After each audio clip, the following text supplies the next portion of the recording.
มาดูครับมาดูนี่ถ้าไม่มีนวลน่าดูเลยครับนี่มวยหญิงกับมวยใหม่โอ้บางเจ้าหน้าก็มีหลับตาดังเป็นครั้งคราวโอ้ยไม่รอแล้วครับเจ้าเมื่อยมั้งเอาไหมเอาโอ้ยนี่บัตรเป็นสองครับใกล้ๆนี่แหละใกล้ๆลูกสาวใกล้ๆแล้วเอาเลยครับเวลาน้อยประตูมุกน้อยโอ้ยบัตรขวาครับเวลาน้อยเป็นจังหวะเป็นโอกาสครับออกอาวุธมวยแล้วก็มาพักครับหินใหม่พักใหม่ครับอาเทโอ้ยเดี๋ยวขนาดเดียวใจเย็น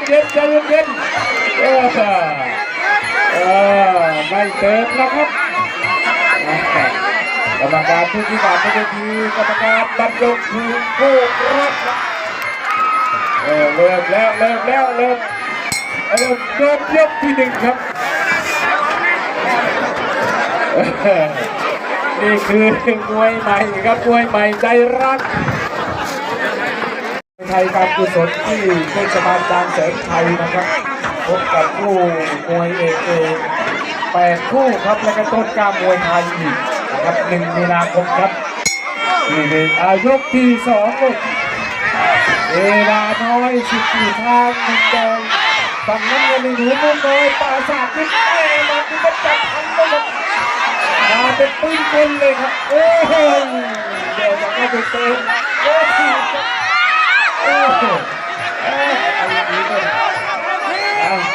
เสียงเชียร์FCแฟนคลับที่เชียร์ไว้หน่อยส่งกับมาเชียร์ครับเป็นมาเชียร์ไทยนะตัดสู้อัดเดียวต่อขึ้นนะครับนี่ครับไม่ร่วมในด้านเท้าเลยมาตกนะครับ1-2-1ถุงครับจะมาดีด้วยเล่นล่างนะครับเล่นยางเพื่อนอยากออกมาเศร้าเมื่อยหมัดขวาครับกระแทกมาไว้โลกทับเลยโลกทับอีกปากโกเลยเลยโอ้ขาไม่ทับดูมุกน้อยยาวนักมวยนะเพื่อนหันหน้ามันถูกมัดมวยเลยเปิดมาเสียบขวาครับโอ้ยยกที่2ยิงขวาเลยยิงขวามาโอ้ยครับพี่น้องเลยเป็นใครยอมใครนะครับเก่งเข้ามาดี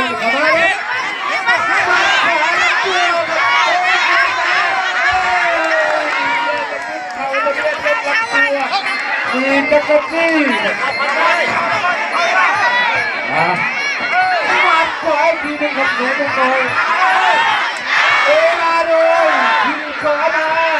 ว้ายยกที่2ครับเสียงประเมินครับเสียงประเมินจับมือยกสุดท้ายเวลาเลยหนูมุกน้อยว้ายขาดไปเลยแบบไปสักตัวกันขวามัดขวาคืนมัดขวา1-2แข้งขวาตัวแดงมาไหนเว้ยมันเตะหลายครับคนร่วมไอ้นี่เป็นเข่าเลยไอ้นี่เป็นมันเป็นเข่ามันเป็นเข่าใช่ไหมโอ้โหจับที่เขา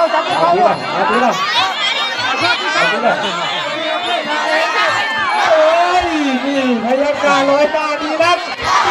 ดีนักขวามาเสียบ